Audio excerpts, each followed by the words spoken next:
could be us. So back to what I was saying. Could be us.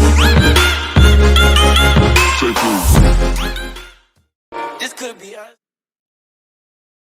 Hello. This lesson is for the Avondale Advanced Group, or let's just say Room 2. No one is really that advanced until you learn the imbalances of the game. Our last practice, we kind of played a little bit and I kind of talked to you guys about imbalances. And then I asked you guys, which imbalances would you like to see a lesson for? Because we didn't have the smart board there for our last lesson. So I promised I would do a special video for you guys based on what you selected. There are 7 imbalances: initiative, material, pawn structure, lines and squares, officers, which is about minor pieces, development, and space. And so the students picked pawn structure and development. But pawn structure, there's 5 different types of pawn structure. And today we're going to talk about the isolated pawn, but the other kinds are backward pawn, double pawns, hanging pawns, and pass pawns. And we'll be doing videos for those pawn structures as well. And I'm going to show you examples of the isolated pawn today. And we're going to come later on this week with a development video as well. So let's get into it. Isolated pawn is a pawn that is by itself on a file and has no pawns on the side of it. And the positives and negatives of the isolated pawns are important for you guys to remember.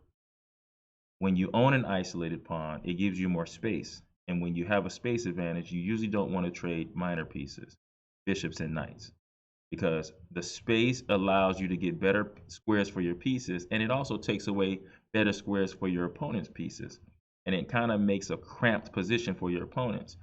And if you allow your opponents to trade minor pieces with you, bishops and knights, then they don't have to worry about their pieces being cramped because you have exchanged them. So when you have a space advantage, isolated pawn, usually you have an isolated D pawn on the chessboard, you want to usually avoid trades unless that trade gives you something good in return. Also, you want to be very active. For instance, if you have an isolated pawn, you have permission to attack the castle king. Usually you want to look at being very aggressive, attacking the castle king if you can. And a lot of times that isolated pawn, you can push that isolated pawn to create more tactics. And that means the person who's going against isolated pawn, and this is important as well, they want to control the square in front of the pawn so that pawn doesn't move forward. Also, the person, when you're going against the isolated pawn, you want to trade off all the knights and bishops so that you can concentrate and focus solely on the isolated pawn with your queen and rook. And so we're going to look at games examples of owning the isolated pawn. The reason why I picked those examples right now in this video, where later we're going to do videos based on going against the isolated pawn, is because a lot of the kids feel like an isolated pawn is a bad thing.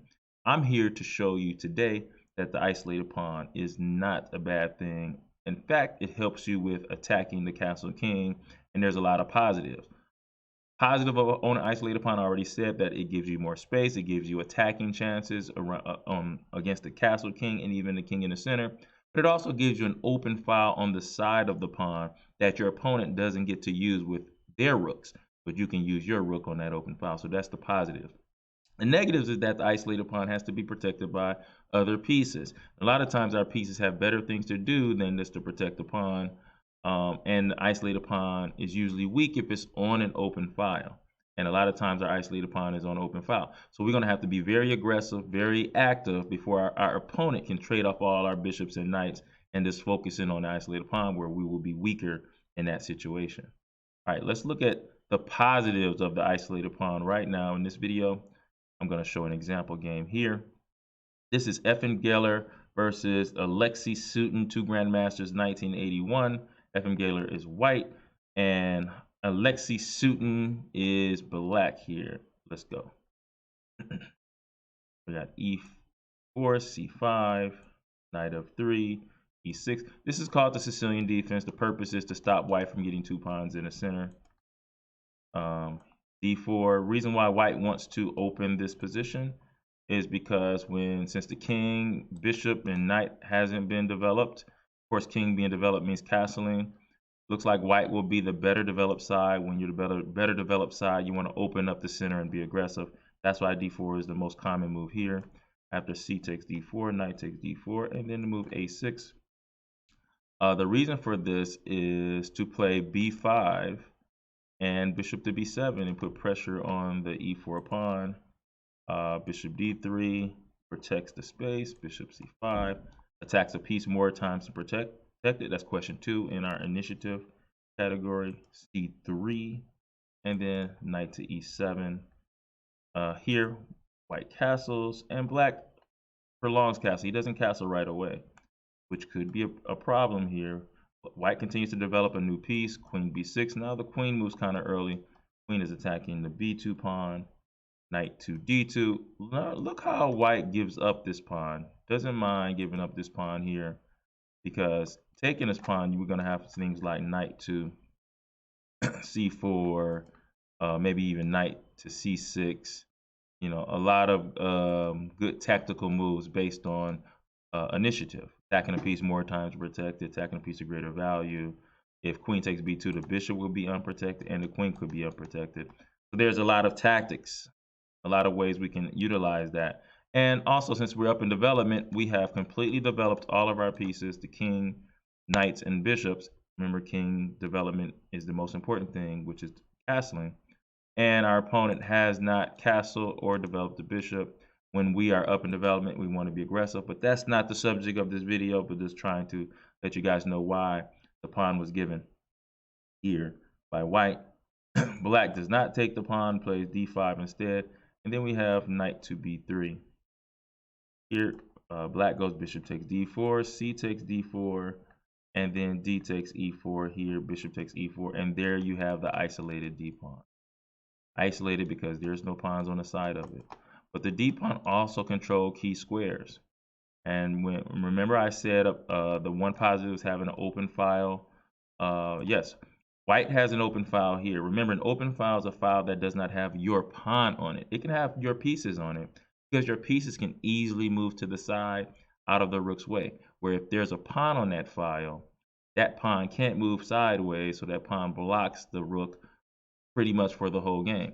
So we usually want a rook on an open file. And this is a half open file because there's a pawn on black's side of the file, but not a pawn on white's side of the file, which makes it even better for white because we get to use it for our rook's travels and our opponent can't do the same. So that's the positive of having this isolated pawn. But remember, black wants to trade off all knights and bishops here, so we got to be very active. If we get a chance to play d5, usually this is a good move here. So we got to watch out for the right opportunity to do this. But here, black plays queen d8 because, of course, he's scared of d5, which would be question 3, double time. Let's say he plays something silly like this. d5 attacks the knight and the queen. So instead, he moves his queen back to d8. That doesn't help him develop. That's an aggressive move by us. Now he has to move his queen again. He's still his king's still in the center. Bishop is still on c8. Blocked by this pawn on e6. Why? Because we have a pawn here that covers these squares, which makes this pawn on e6 kind of stuck here unless he pushes it up. And then the bishop on c8 is bad. Space makes the opponent's pieces worse. All right, so after queen d8, we got queen h5. And the purpose of this is to prevent castling. Let's say black castles, queen takes h7, boop, checkmate, mate in the face. So that's not a good move. Knight to d5. He plays knight d5 because he wants to trade pieces. Remember, when you're going against an isolated pawn, you usually want to trade pieces. But if he takes on e3, we'll take with the f pawn. Not a big deal. Our pawn is not isolated. We'll have what they call hanging pawns, but our rook will have an open file. So what black really wants to do is go knight f6, working the queen and bishop. Queen has to move, and then you get to trade. Remember, when you're going against an isolated pawn, you want to trade off all the knights and bishops so that you can focus your queen and rooks on the D pawn. So after that, white displays bishop to G5. Move the bishop out of the way, attacks a piece of greater value. Here he goes knight C to E7. Rook F to E1. Remember the positives of having the isolated pawn. You get to use an open file here, so rooks belong there. H6, that's question 3, attack a piece of greater value. Of course, right now it's pinned because queen will take the rook on H8, so you can't take that right now. Here he goes rook A to D1. When you have a space advantage, you do want to make it indestructible. That's what he's doing here by putting his rook on D1, making sure that if there's ever an opportunity to play E5, we can take and then open up a file for the rook. And so after that, queen D6 is played. Out of the pin, this knight was pinned to the queen, so he moves his queen out of that pin. And then bishop takes E7. So remember, we only want to trade minor pieces, which is bishops and knights, if we're gonna get something in return. And obviously, white thinks he's going to get something in return to trade bishop for knight here. So after knight takes E7, boom, there we go. And remember, I said a lot of times that isolated pawn can go forward. Black was supposed to control the square, so the pawn can't go forward. But failed to do that in this situation, and now look at these rooks beaming down. King is in the center. The queen is in the center. We played D5. Now we pushing this isolated pawn to start an attack. E takes D5. Bishop takes D5. Notice the knight cannot take the bishop because he's pinned to the king. And if the queen takes the bishop, we can just simply take the queen with the rook or even the queen, because again, the knight is pinned and can't move. After that, he goes queen F6. And this is the killer move, and this is where doing your puzzles on Chess Kid and Lichess comes in, so you can find these tactics move here, these knockout blows. Pause the video for a second, and I'll wait and see if you can find this move.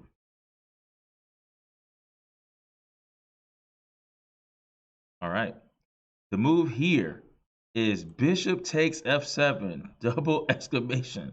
Check, question number 1. Now, here, he resigned after this move. Black quit the game because if you do not take the bishop, what's next?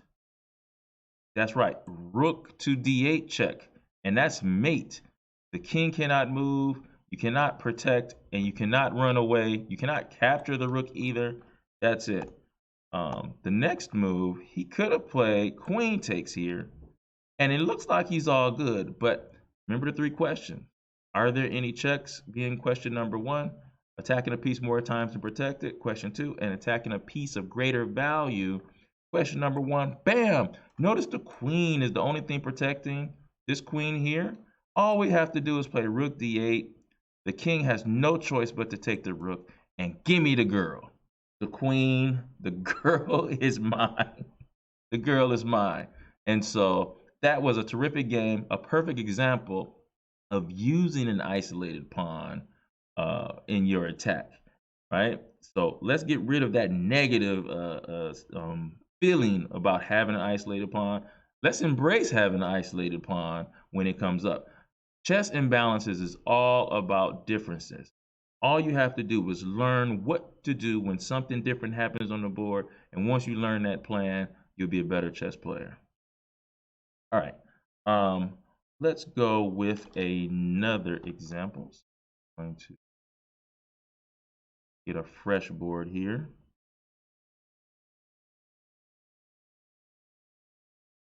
Okay.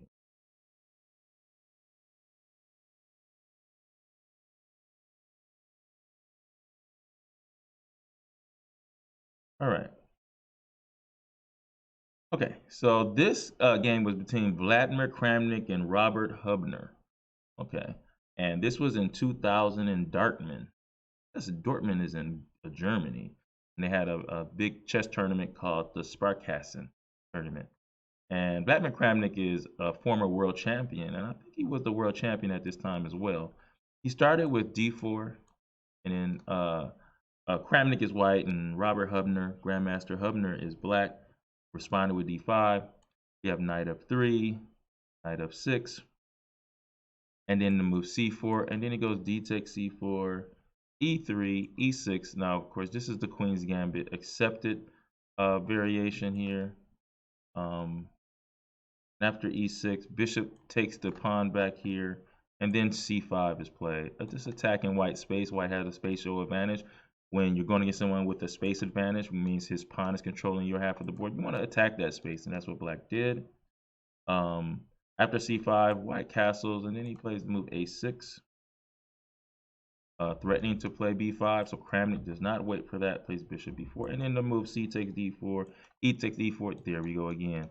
Isolated d pawn. All right, and this is the open file, the positive that the isolated pawn gives me. Remember, we want to be aggressive and active with our pieces. If the king castles, we can't. One of our main plans is to attack that castle king. So after this should be 3, he plays knight c6 here, and then knight to c3 is played. Notice that that d5 square is up in the air for us if we need it. And remember, black's plan is to control this square as much as he can. So after knight c3, bishop e7, black trying to get castle, rook e1. That's the positives. That's the good thing about having the isolated pawn. Open file on the side. And then black castles here. And then here we go, aggressive, h4. Now why?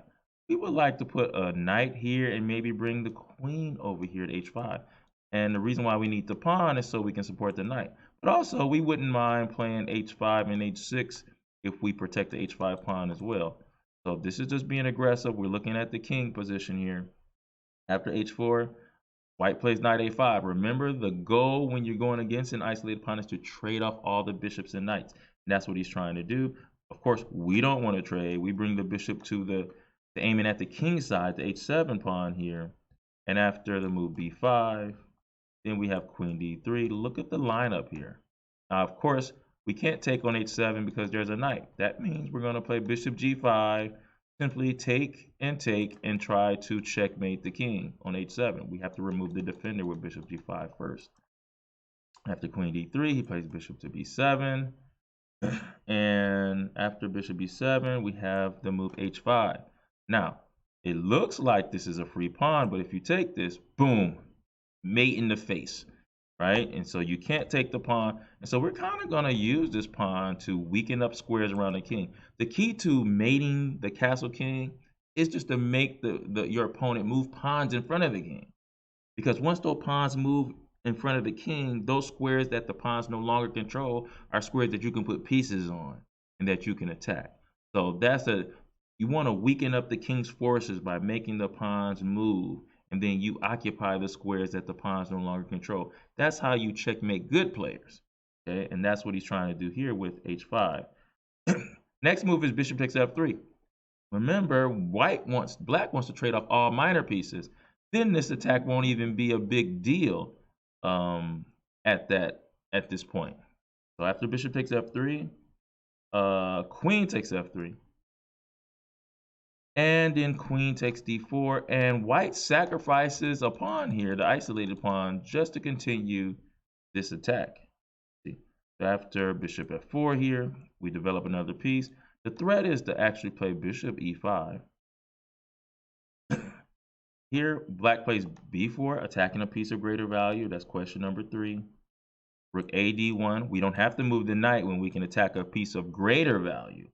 Right? And that's question 3. The queen goes to c4. And then we play bishop d3. We still don't have to move the knight because we're attacking a piece of greater value. All right. And he goes queen to c6. He wants to trade queens so bad. And then instead of trading, we go knight to e4, which is pretty good. We stop the trade of queens, but if knight takes e4, we have bishop takes e4, which skewers the queen to the rook. Queen moves, we take the rook, and we don't have to worry about the king side anymore because we're going to be up material. So after knight to e4, we have knight to d5 here. He wants to, remember, he's still trying to trade pieces because of the pieces that are ready to checkmate his king. Notice that the king doesn't have many pieces around it. And so black is trying to trade some of those pieces quickly as possible. White still doesn't want to trade.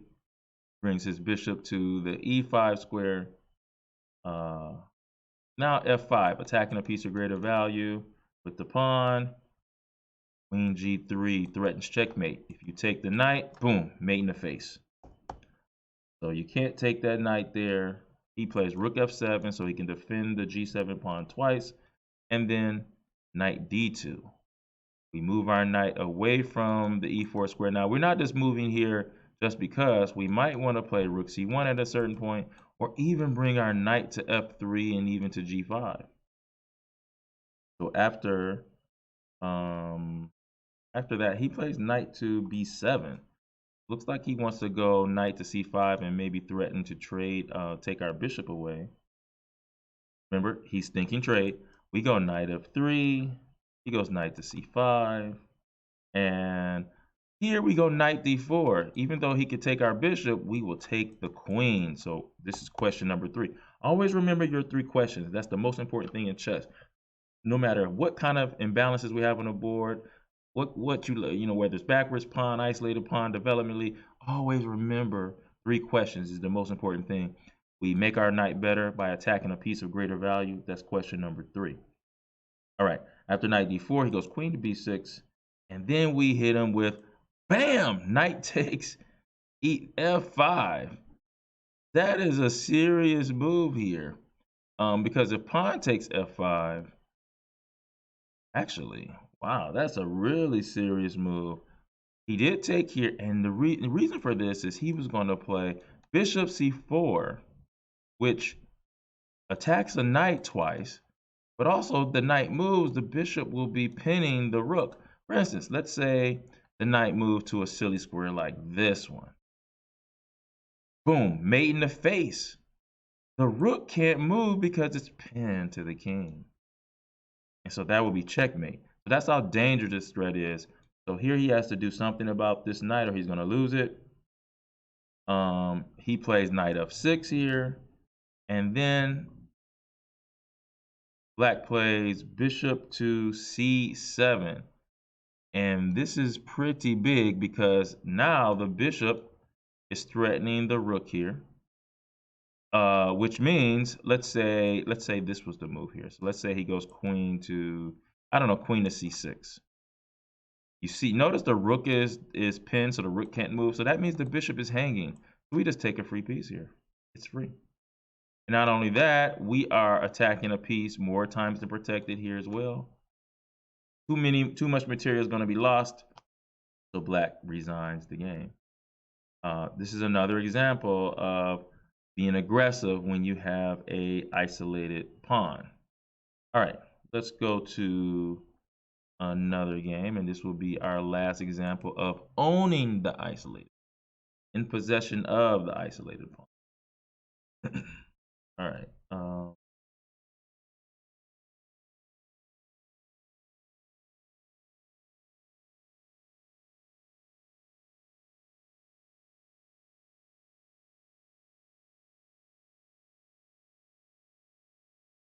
All right. So this game here was Mikhail Botvinnik, former world champion, versus Mikhail Yotovich Sr. And this is 1933. Botvinnik has white. Mikhail Yotovich Sr. has the black pieces. We're going to start with c4 is played. And the purpose of this opening is just to control the center of the board. We would love to play d4 and c4, but this is called the English opening. Black goes knight f6 and develops a piece. There's d4. Now we have a good control over the center. g6 here. Knight to c3, so we can actually get more control over the center here. He goes bishop to g7. He wants to castle as soon as possible. Then we have queen to b3. It's not a common move, but it definitely protects these really nice pawns here. c6 and oh, I'm sorry. No, it wasn't queen b3 yet. It was actually knight c3, knight f3, and then d5, and then queen b3. After queen b3, black plays c6. And then white goes c takes d5. And strange because white is up in space. Usually you don't want to trade when you're up in space. But c takes d5. And then knight takes d5 was played here. And then white plays bishop to d2. Castle, and then e4. So that's why white traded early. White felt he can get the e4 and d4 upon center. Knight to b6. So white has a space advantage here. Rook d1. We wanted to protect our space advantage, so we put the rook on the same file as the pawns because the pawns are important in controlling opponent squares and stopping them from getting good squares for their pieces. Knight 8 to d7 was played. These types of moves are common when we have a space advantage. Knights get in the bishop's way. This is the problem with having black, because white gets a guaranteed space advantage or a development advantage. And you see the effects of it because the pieces are kind of clumped up with each other. The white's pieces are can freely move. So after knight b to d7, there's a4 because I want to attack this knight. Question number 3, attack a piece of greater value. Black stops it with a5. Then I go bishop e3, protecting my space here, and then queen c7, going to this control of this diagonal. Bishop to e2 was played, and then queen to d6. Why? Because I want to go here to trade queens with you. If I trade the queens with you, your space advantage won't hurt me as far as attacking my castle king, because the queens will be off. The most dangerous attacking piece will be traded. So knight a2 stops queen to b4. Stops that trade. E6 is played here, and then castle is played. So nothing big is happening right now. H6, that stops knight to g5 here. Also gives the king a luft square case for the future, so the king doesn't get trapped on the back rank. Rook c1, rook on open file makes sense. It's a half open file, especially made for the white rook there. After rook c1, f5 is played. That's what you must do when you're going against the space advantage as black. You need to attack the space here. That's what he's doing. Pawn on e4 is not protected. Go back to c3 so you can protect that. And then the king goes to h7.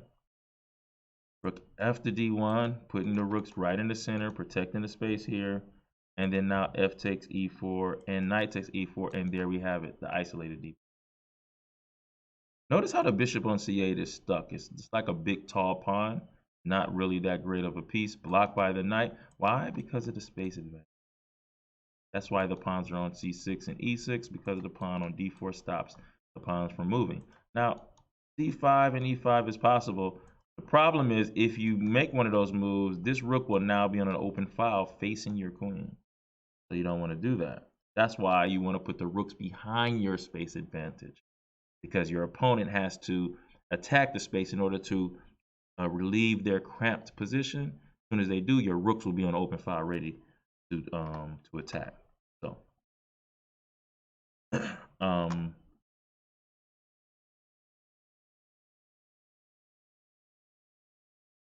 right, so here black plays queen to b4. White does not want to trade and allows black to take the pawn on a2. Queen takes a4, and here he goes, question number 3. He stops the trade. Black invests a pawn because look at the bishop on c8. I'm not so concerned about a pawn when you are pretty much down a piece. Your rook is not in the game either, and this knight is not great because our pawn on d4 stops the knight's advance. So we're okay with sacrificing a pawn in that situation where so many imbalances favor us. Development favors us. Space favors us. And all you have is material. Remember, whoever has most of the 7 imbalances, that's who's winning. We have development and space versus material, which is 1 pawn. That means white is winning. White is better. All right. So after queen a3, this is an odd square for the queen, but he wants to have a diagonal to travel back to protect his king if he needs to. Knight h4. Now it's time to be very aggressive. Look at what we're threatening here. We're threatening moves like knight takes g6 and then knight to c5 or knight f6. Actually, we're even threatening knight f6 check and then queen takes g6 check. That's even better. So knight h4 is very dangerous. Queen e7 trying to hurry up to defend. And after queen e7, there it goes. Knight takes g6, sacrificing a knight for a pawn. Remember, when you have an isolated pawn, you have permission to attack the castle king. Why? Because you have more space, which stops the knight from getting to good squares, which means the knight can't move from d7, which means it blocks the bishop on c8, which means the rook on a8 can't get in. It's all because of the isolated pawn, guys. So we can afford to sacrifice when we know that our opponent has pieces that are not involved. So after knight takes g6, king takes g6, and then bishop h5. Oh my goodness, bishop h5 here. Now if you go back, I'm wondering what happens if you go back here. Oh wow. If you travel back, there is a double check. Anytime there's a double check, you can't block it because you're checked by two pieces at once. And so the king only choice is to go king h8, and then we boom, mate in the face right there. Cannot escape. So he can't go back. So that sacrifice of the bishop, he has to go to actually he has no choice. He could go to f5, I guess. He could go to f5.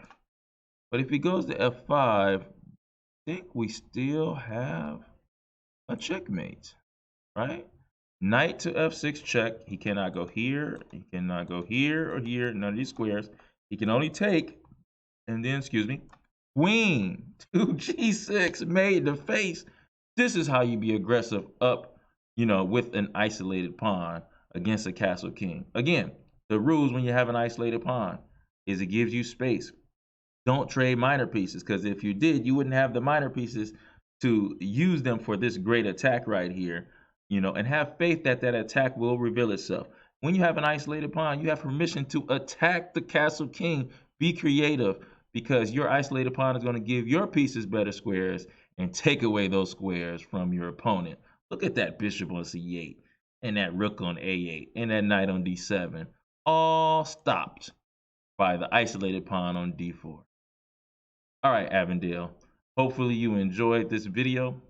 I'm going to have more videos about different pawn structures, what to do when you are going against the isolated pawn, and how would you win those types of games, because it's all about my plan versus your plan. But we'll have those videos coming up soon.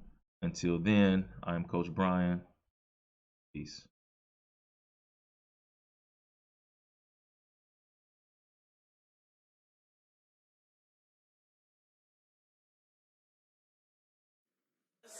So back to what I was saying. Could be us.